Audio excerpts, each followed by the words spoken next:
Hey guys, Hybrid here. And this is White Sheep. Yeah, and this is White Sheep. And today we're starting up a new series, hopefully a series if it does well, called The Discussion. But basically what it is we have a topic and we talk about it. So it's really simple. Our topic for this video is, does Marvel have too many events? And we have two other people here and I'll let them introduce themselves and yeah. Hey, I'm Nick from the CBC. And I'm Earth Eagle GT from CBC and Earth Eagle GT. Oh my god, I just realized that I said your name completely wrong like 3 minutes ago. I was like, oh, Eagle Earth. And now, my bad, bro. It's all good. Alright, just, keep in mind a good, dialogue. So, I don't know, Josh, do you want to start? Yeah, basically, like I said earlier, the topic is, does Marvel have too many events? And I'm just going to flat out say, yes, they do. It started out in the 60s when they started doing crossovers, and if you actually look it up, and it's really easy, like Wikipedia has it all organized, which is very convenient, but basically after like sometime early 60s to mid 60s, they had a crossover essentially every year. Now, it wasn't anything close to the events that Marvel has now. It was just like crossovers, like one character goes to another comic, but that's what started it all. It started sales increase, and from there they're like, if we have characters going to different comics, money, money, money. So eventually, I think the way it really kicked off in the modern kind of times is with the Infinity Gauntlet, because that did so well. Yeah. And even today, it's so well known. And then with Thanos' being in Avengers 3, and the little kind of hints we've had to, Infinity Gems, things like that, it's bound to even get more popular and more well known. And with the Infinity Gauntlet, obviously that sold a lot. Obviously the word of mouth really traveled it around. I think that's when Marvel really started thinking, hey, if we do more of these, more money, more people, essentially. So absolutely. Fast forward to what I think really jump-started the contemporary Marvel age of events, and that is House of M. If you've looked at it ever since House of M, it's not just crossovers, it's events. Like Marvel explicitly states, this event that's going to change the status quo, this event that, is the biggest thing, since the last event, or, things like that. So I think after House of M, it really just went out of control. It's almost sort of like highway robbery. Marvel is acting like the bad guys from Taken, and they're holding us hostage because they're sort of like, basically, we're going to change the entire Marvel universe, so if you want to know about it, you want to know this shit that's going down, and you don't want to be confused by these comics. And just a quick stat that I'm going to throw in real quick. Basically, no, because they've been doing this more and more. And you see it because basically from 2000 to 2009, there were 23 major events, including the Ultimate Universe and, the regular 616 stuff. But, and then from 2010 to 2013, so in just almost 4 years, they've had 22. So almost as many in just, less than half the time. Yeah, I think it's quite ridiculous. Like, the last event I personally really enjoyed and remember as an event worthy of being called an event is Civil War. And I know we have Infinity going on right now, which I'm really enjoying Infinity. I think it's really well done, and the reason why is because a lot of it's organization. With Jonathan Hickman, he's lucky enough to have the Avengers book under his writing and New Avengers, and those are really that plus obviously the Infinity mainstream comic are the only ones really involved, per se. So, luckily, that's situated how it is, so it's not a case where the writers are fighting over, like, where to put this and where to put that. But at the same time, it's kind of an issue, because it's always bothered me where they're like, this big event, and then all of a sudden you have all these tie-in books. And then Marvel does the type of thing where they have to, they feel the need to have a prelude book to the event, and then an aftermath book to the event. And then we've had so many events in general. I feel like Age of Ultron was like a year ago, and I feel like things like Spider Island and Fear Itself were even farther ago, when they're really only months ago, which is kind of a problem. Yeah. And I guess going back on what White Sheep said, he was like, the main part of the events, like, if you wanted to read them, then you would know what, changed. Yeah. But then sometimes they trick you on that, like with Avengers versus X-Men or Age of Ultron, nothing really changed. Yep. They were like, oh, everything is going to change. You got to read this. And they were like, nope, it's going to go back to normal. But, yeah, I mean, I completely see that. I mean, like, going back to the numbers that I stated a little bit ago, we're on pace for 50 or over 50 events in this decade. And that's kind of ridiculous. But I think it's a desperation play by Marvel.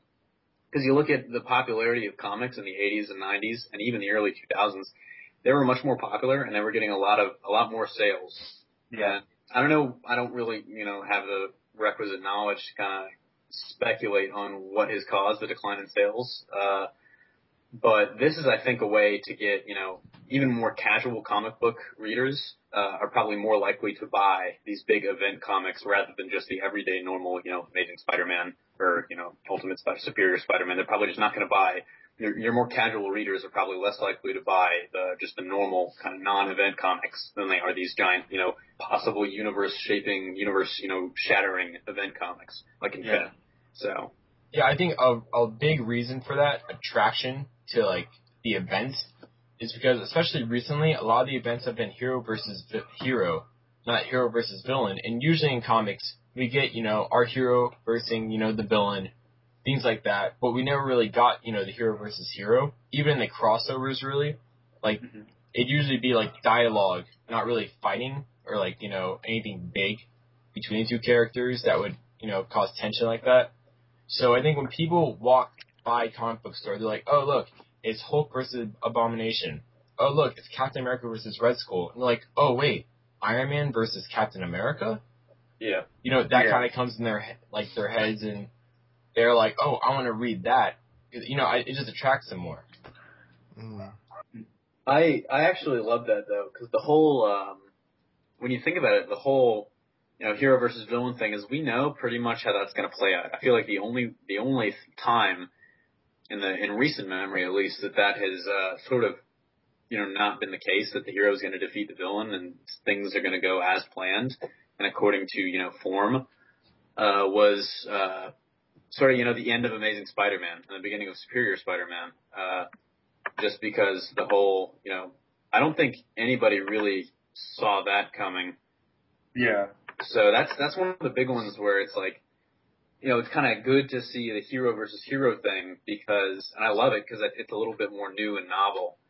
But, I mean, the whole hero versus villain thing, it's, how it's going to turn out. The hero's going to beat the villain. He's got to. That's why he's the hero. Yeah. So. Which really explains, like what you said with the whole decline. Like people just think, oh, I already know the ending to this. Why should I pick it up or anything? And that's why I think, Civil War was brilliant because that was like, I agree with Josh completely. That's probably, that and maybe Infinity recently. Those are the only ones that I consider to be, huge. Yeah. Anyways, Nick, what are your thoughts? Oh, yeah. Finish up what you're saying. And then. No, I'm good. All right. So Nick, what are your thoughts on this? No, I just, I think Infinity, like you guys said, is just definitely the one that stands out as really only being good or worth reading. I mean, the other ones are just, there's no point really. It's just, they don't contribute too much and, it's kind of funny because, they're just going to have to keep, basically just, it's like, okay, I see, Civil War and I'm going to raise you this and I see, this and I'm going to raise you this and it's just one on top of the other. Right. So, I mean, we've already had stuff like New 52, and like this is DC. We've had, these sort of, whole universe-shaping things in comics. And it's like it gets to the point where every event is going to have to be potentially like, oh, the universe might end. That's pretty much what it's been. Like Age of Ultron, they hyped it up, and then it turns out that was just an alternate universe. Yeah. Which kind of sucked, really, because we all expected Ultron, like the actual Ultron that we all know, to do something, and then I think a lot of that is due to the fact that the crossover / event was written years ago, and they decided, hey, let's put it in here now, but it doesn't fit now. So, poor planning. I think after looking back, they might have just put Age of Ultron in there just because of the Avengers 2 Age of Ultron. Because I really don't, because it left so little of an impact in the comics, and it just leaves people hating it. I don't know why they decided to run it in the first place. Yeah. Well, I mean, it's to sell. I mean, partially, I think I agree with you. I think it is the name recognition of, and I kind of found that hilarious because it was around the same time me and Josh were planning the Ultron versus Cyborg Superman CBVS. Yeah, that was. We were like, we're going to capitalize on Ultron's new, popularity with this whole Age of Ultron thing, and then Marvel seemed like they were doing the same thing. It was, yeah. So I mean, I don't know. I think that was well timed. It was sort of a marketing ploy by them to sort of get it's like, oh, Age of Ultron, and then all the people that just watched the movie, here's this comic book that, sort of tells you who he is.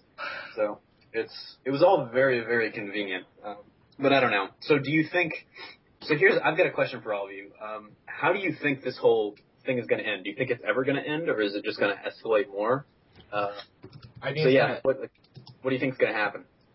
Me personally, I think it's going to escalate to a point where I think maybe not implode on itself. I don't know if that's an appropriate term to use, but I think it's going to escalate to a point where it gets so much that practically all they do is events right now, but gets to a point where everything is an event all the time, and every comic is going to have their own event reoccurring, and continuity from that, and just, it all in general is going to get so messy that it's going to have to stop. I think it's going to get to a point, it's like doing so many different drugs, and the drugs so often that you overdose, and then you have to stop. I think that's what's going to happen. Somebody get Marvel to rehab. That's... example, these are the events since 2005, just from 2005. House of M, Annihilation, Civil War, World War Hulk, Annihilation Conquest, Messiah Complex, Secret Invasion, which, by the way, in the Indestructible Hulk comic, they said Secret Invasion took place a year ago. So take note to everything I say after Secret Invasion. War of Kings, Messiah War, I can't even pronounce things, Utopia, Necrosia, Fall of the Hulks, Siege, Realm of Kings, Second Coming, World War Hulks, Curse of the Mutants, Shadowlands, Chaos War, Age of X, Fear Itself, Schism, Spider Island, Avengers vs. X-Men, Age of Ultron, Infinity, and then also we have Battle of the Atom. So all of those happened after Secret Invasion, and somehow all of that is supposed to be in a year of continuity. Yeah, clearly the Marvel universe is just about as fucked up as Metropolis and the end of Man of Steel. Why do people live in New York? Yeah. How do they live in New York? Insurance must be they must make 7 digits. Well, the rent must be cheap. I mean, come on, something. Everyone must be. I think I talked to you about this earlier, White Sheep. Everyone must either be a hero or a villain. Yep, it's like everybody's got to be powered to live in New York, I guess. Oh well, but I mean, so yeah, Earth Eagle and Nick, what do you guys think? How do you think it's gonna? Do you think it's ever gonna end, and we'll get back to sort of the whole, golden and silver age, sort of just separate stuff, or is it all just gonna be like all the Marvel comics mainlined, just straight together? Okay, so I think it's never going to end. And don't get us wrong, we enjoy the events, we're just saying that it's not in continuity, it doesn't make sense. So, for anybody who already commented on that, I enjoy Spider Island quite a bit, but it just doesn't make sense. But, yeah, I don't think it's gonna stop. I think they're just gonna probably push more, maybe right after one event ends, they're just gonna put another one on. It's just... Yeah. That's how I feel with, how Marvel's doing so far. Yeah, I mean, it really just seems like a marketing thing. I mean, it's just Marvel, they're being predictable almost. I mean, they had their Age of Ultron comic, now they're going to have the Ultron in the movie, and then they set up Thanos, now they're doing Infinity. I mean, I don't know. It's just, they're just introducing a lot of stuff, and it won't end. Yeah. I mean, it's kind of sad, because, what Josh said made me think of something, and you guys are all. I mean, it's just making me sad because with the way comics are and the fact that a lot of people are buying them less and less, which is regrettable. It seems like it might get to the point where they're only doing events, and it kind of makes me sad to think that in my mind we might see a day where they're not releasing sort of any individual titles anymore. I don't think it'll ever come to that, at least I hope, but that's sort of a potential future that I kind of fear. Yeah. Like, honestly, when I think about it, well, first off, I just want to call it out now, or predict whatever. I bet Avengers 3 is going to be called Infinity. It's going to be called what? Infinity. Oh, probably. Yeah, Avengers Infinity. Because that actually, I've been thinking this whole time, why is the event called Infinity? It makes no sense. And I think the only reason it is because Thanos is so tightly, I guess, associated with the Infinity Gauntlet. That whole storyline, that object. So they just want an excuse to have Infinity in there, tie it more to Thanos. Bam. Oh, yeah. I mean, I can see that. That's, You heard it here first, guys. Avengers 3, subtitled Infinity. Save this video to your favorites. Josh is calling it. You'll find out about it in like 2 years, probably. But, anyways, I mean, that's one of those things where you look at kind of what, as much as it sounds odd to say this, because a lot of people, they look at, the DC Cinematic Universe and how they're struggling to set that up.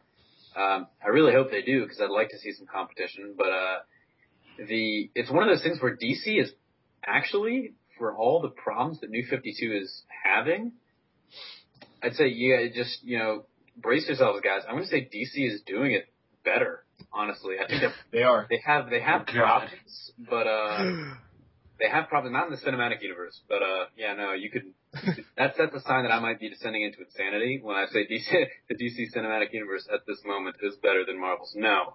It is, clearly. Clearly, yes. They've got, one movie? But, no, the thing is, it's almost where, I mean, despite all the convoluted problems that the New 52 has, the way they're doing that, you can say, how the hell was Batman in the Justice League and doing all this shit in the Batman comics at the same time? But,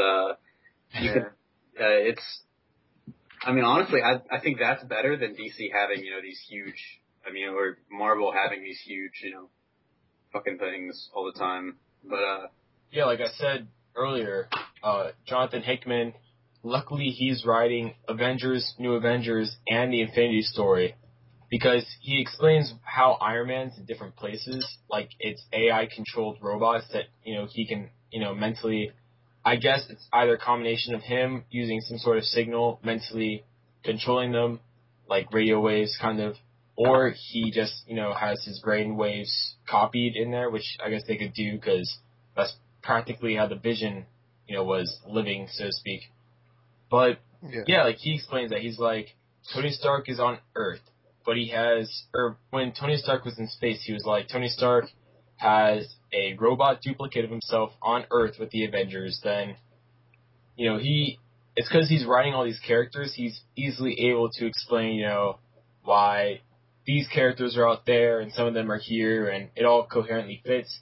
But there are very odd inconsistencies, like why is the Hulk here when he's supposed to be in the time stream? Yeah.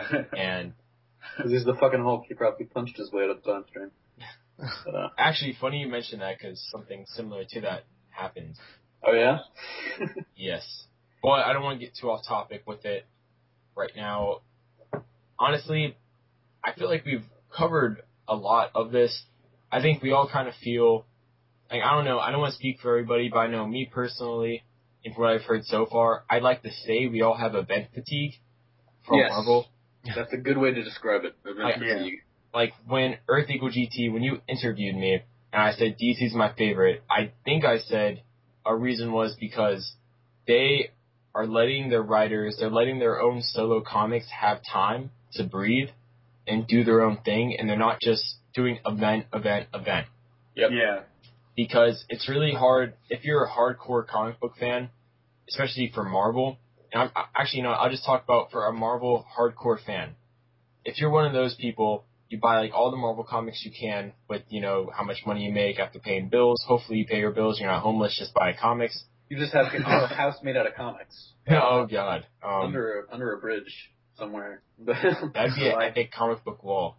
But yeah. Hopefully, if you're one of those people, hardcore Marvel comic book fans, it would be really confusing for you. I have to believe it'd be really confusing for you when you buy, let's say, 10 solo comics and then the events going on.